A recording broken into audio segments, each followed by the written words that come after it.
Сайн бацгаана хүмүүстээ. За өнөөдрийн хичээлээс эхлээд бүгдээ тэгштгэл бод сурцгаана. За хамгийн ихний ээлжинд дан тэгштгэлийн нэмэх хасах, давхар тэгштгэл дээр бас нэмэх хасах үйлдэлүүдээ сурцгаана. За хамгийн ихэнд нэгдүгээр хүснэгтэнд нэмэх үйлдэлүүд тийм ээ. X дээр нэмэх нь 2 тэнцүү 10. 2 дээр нэмэх нь x тэнцүү 10. За нэмэгдэхүүнүүдийн байр солигдоход нийлбэр өөрчлөгдөхгүй гэдэг чанараараа бодогдох бодлого. Бүгдээр бодлолтыг харцгаая. Яаж гарч ирэх нь. За энийг цээжрээ бодож чадна тийм ээ. Хэд дээр 2-ыг нэмбэл 10 гарах уу? Сайн байна 8. Тэгвэл 8-аагаа бид нэр тэгштгэлийн бичиглэлээр нь бичих юм бол бичгтээ заавал x тэнцүү гэж бичнэ. 10-аас хасах нь 2, x тэнцүү 8 тийм ээ. За энийг та нар минь багнан бичглэлээр заавал ард нь давхар бичиж байгаарай. За одоо тэгштэглийг заавал шалгаж явах ёстой. Тэгэхээр x-ийнхаа оронд 8-ыг бичээд бодно гэсэн. 8 дээр нэмэх нь 2. За 8 дээр 2-оо нэмээд үзье. 10 гарч ийн. Тийм ээ 10 гарч явах юм бол уртлын хариу маань x дээр 2-ыг нэмэх нь 2 тэнцүү 10. Хоёулаа 10 10 гэдээ гарч байгаа учраас зөв бодсон байна гэсэн үг. За хоёр дахь бодлого. 2 дээр хэдийг нэмэх юм бол 10 гарах вэ? За энийг бас цээжрээ бодож чадна тийм ээ. 2 дээр 8-ийн нэмэл 10 гарна. Тэгвэл энийг тэгштгэл бичих бичиглэлээрээ заавал бичнэ. 2-оос хасах нь 10-аас нь 2 гэдэг. X тэнцүү 10-аас хасах нь 2 8, x тэнцүү 8 гэсэн үг тийм ээ. За шалгаад үзцгээе. 2 дээр нэмэх нь 8 тэнцүү. За нэмээд үзье 10. За хариу манд харж. Тэгэхээр x нь урдаа байна уу, хойноо байна уу, одоо нэгдүгээр нэмэгдэх юм байна уу, хоёрдугаар нэмэгдэх юм байна уу хамаагүй хасаж болох нэ. Ялгаагүй гоц 2 дээр 8-ыг нэмэх, 8 дээр 2-ыг нэмэх 10 гарна. Тэгэхээр энэ дээр нэмэх үйлдэл дээр бол шууд хасаад олчиж болох нэ. За хоёр дахь бодлого дан тэгштгэл маань хасах үйлдэл. X-ээс хасах нь 2 тэнцүү 5. За хэдээс 2-ыг хасвал 5 гарах вэ? За тэгэхээр одоо бүгдээрээ төсөөлөхдөө 5-нд за чиний халаас нь чихэр байсан. Тэрнээс атхаад гаргаад ирсэн чинь 2 чихэр байна. Тэгвэл атхаад энийгээ дүүдээ өгсөн тэр 2 чихрээ. Тэгсэн чинь чи халаас нь чихрээ гаргаж ирээд тоосон чинь 5 чихэртэй болчихсон байна.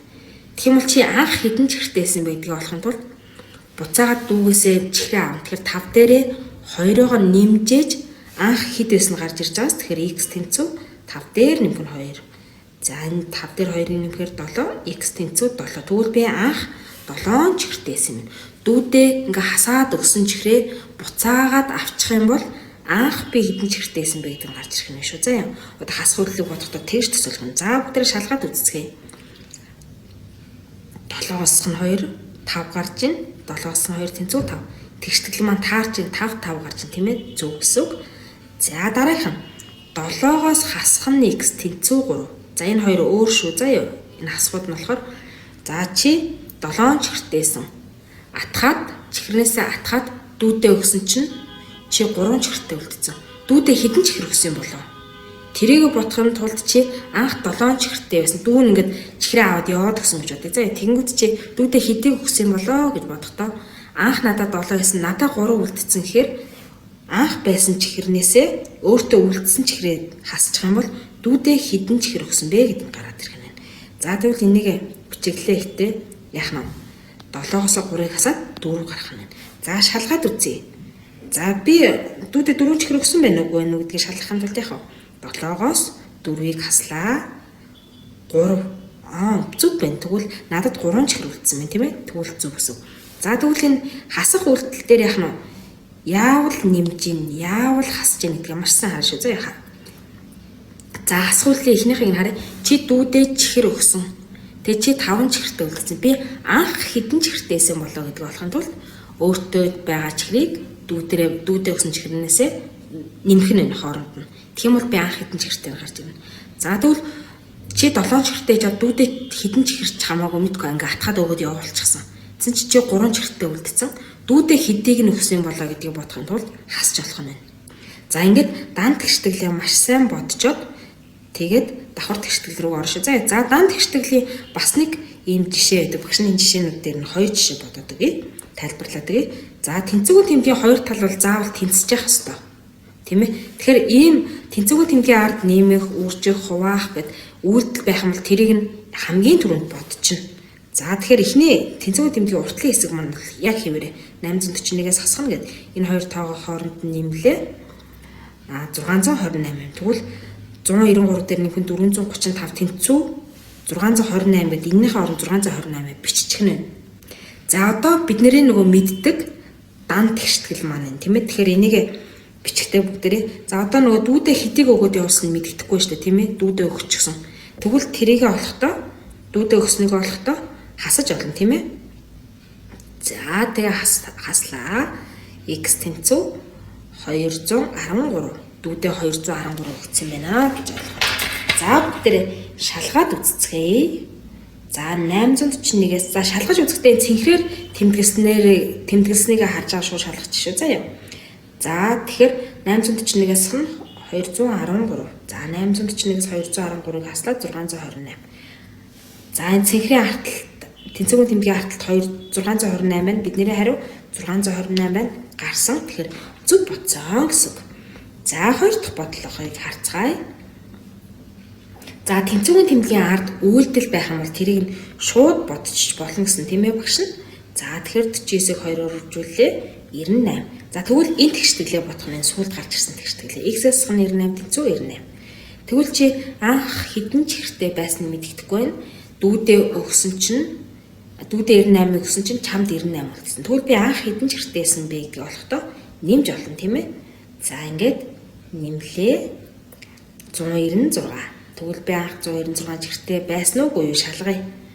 За 196-аас хасах нь 98 дүүдээ чихэр 98-ыг өгчвөл надад бас 98 үлдчихээн тийм ээ. Зөв байна. Тэгэхээр бүгдээрээ зөв бодсон мэн гэсэн. За ингээд x тэнцүү 196. Нэгдүгээр бодлого x тэнцүү 213. Ингээд эхний хэдийг бас ингээ хараа x тэнцүү 8, x тэнцүү 8, x тэнцүү 7, x тэнцүү 4 гээд гаргасан x-ээ тодруулчвал ер нь бол зүгээр шүү. Заа юу. Дараа нь хариугаа ангийнхаа найстай ч юм уу багштай шалгуулахдаа энэ гэж шууд хилээд ингээд хуруугаараа заагаад ч юм уу олоход амархан гэсэн үг. За ингээд дан тэгштгэл нь ерөөсөө ийм л амархан байх юм. За тэгвэл давхар тэгштгэл рүү орцгоё бүгдээрээ. За давхар тэгштгэл бодохын тулд яг үйлдэлийн дарааллаа илэрхийлэлт байсан бол яаж бодох вэ гэдэг үйлдэлийн дарааллаа бичнэ. За эхлээд нэгдүгээрт хаалтан доторх тэгээ хаалтныхаа гаднахыг бичдэг тийм ээ. За илэрхийлэг 1 2 гэж дараалалаар нь боддог бол тэгштэглийг бодохдоо 2 дугаар үйлдэлээ эхлээд дараа нь 1 дугаар үйлдэлээ. 5 үйлдэлтэй бол 5 4 3 2 1 гэд хойноос нь урагш нь боддог байна. За тэгвэл 2-ын тооны доор хасах тэмдгийн 2 талынхыг нь тэр жигээр нь өнгөөр ялгаад будчихна. За тэгвэл энэ уртлын хасах тэмдгээс уртлын тог бүтнээр нь x гэж төсөөлнө. X-ээс хасах нь 256 тэнцүү 109. За тэгвэл x олохтой яах нь x дээр нь 128 тэнцүү гэж аваад шүү. За яа.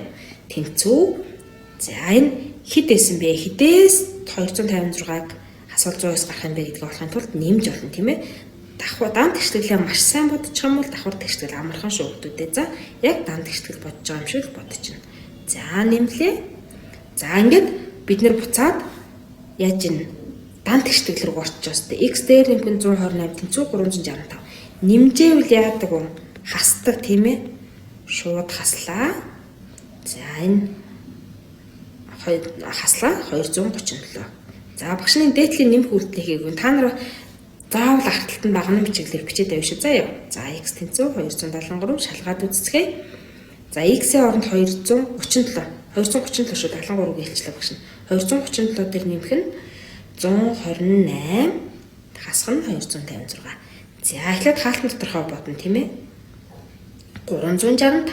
За 365-аас 256-ыг хаслаа 109.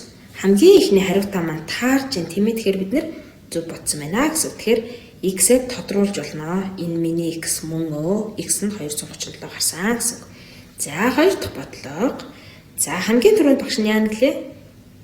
Сайн байна. Үйлдэлийн дарааллаа бичнэ. Нэгдүгээр үйлдэл, хоёр дахь үйлдэл. За тэгээ дараа нь энэ 2 дугаар үйлдэлийн доотлын нэмэх тэмдгийн 2 талыг нь сайн байна өнгөөр ялгаж буднаа. За тэгвэл 198 дээр хэдийг нэмэх юм бол 421 гарах бай. Тэгвэл x одоо энэ өнгөөр ялгаж будсан дотор чинь x орчих юм бол энийг тэрийг нь тэр жигээр нь тэнцвэрийн нэмхийн уртад бичнэ. За нэмж байгаа учраас 2 дугаар үйлдэл маань нэмэх байх тийм ээ, хасах болно гэсэн үг.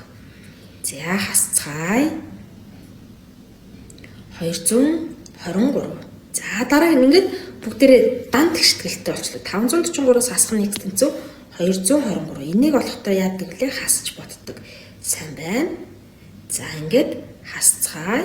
320. За шалгаж үзсэн тийм ээ. За шалгаж үзэхдээ x-ийн оронд 320-гоо бичнэ. За нэгдүгээр үйлдэл хасах үйлдэл 223 128 дээр 223-гаа нэмлээ 421. Эхний хариултаа маань таарч байна тийм ээ. Тэгэхээр 421 гарсан учраас x тэнцүү 320 мөн байна тодруулчихъя. За сайн хүүхдүүд байна. За 3 дахь нь. За одоо яах вэ? Сайн байна. Үйлдэлийн дарааллаа бичлээ. 2 дугаар үйлдэлийн доотлын 2 талыг нь өнгөөр будчих. Тэгэх юм бол ингээд 576-аас хасах нь x тэнцүү 249. Ингээд шууд харагдаж байгааз дан тэгштгэл шиг харагдаж байгааз. За хаалтан тодорхой бүтнээр нь бичлээ. За энэ тохиолдолд хасан тийм ээ. За хасцгаая. 327 хасгаар.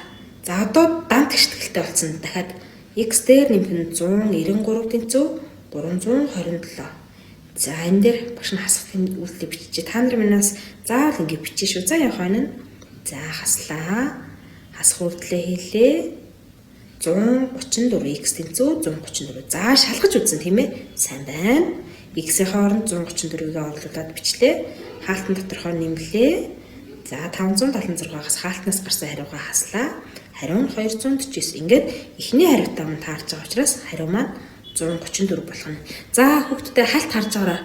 За 3 дугаар тэгштгэл дээр энэ тэнцүү 249 гэж байгаа. Энэний ард нэмэх нь 3 эсвэл үржих нь 3 байсан бол яах вэ? Тэнцвүүнийхээ тэмдгийн хойтлыг бодчихно. Бодсныхоо дараа яах нь яг энэ эхний юм болгож байгаад бодчихно шүү дээ. Яг дан тэгштгэл дээр багш нь доор нь бичсэн шүү дээ. Дан тэгштгэлийн энэ 1 2 дугаар бодлого яг энэтэй адилхан тэнцвүүн тэмдгийн ард бодох бодлогоо илэрхийлэл бүгдийг бодчихно яг үйлдэл дараалал. Тэгээд за энэ хамгийн дээл 841-ээс x тэнцүү 628 гэд яг энэ шиг болгож байгаа.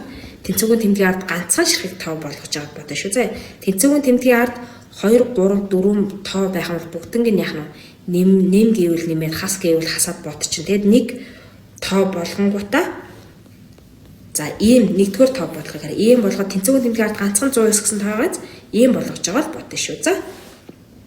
За ингээд дараагийн тэгштэглээрээ бүгдээрээ хичээлээрээ үржих тэгштгэлийн үржих хуваах үйлдэл дээр дан болон давхар тэгштгэл бод сурцгаана. За бүгдэнд нь амжилт хүсье. Баяртай хүүхдүүдээ энэ 1 2 гэсэн энэ хүснэгтнийхээ жишээг заавал бичиж аваад сайн бодороо за.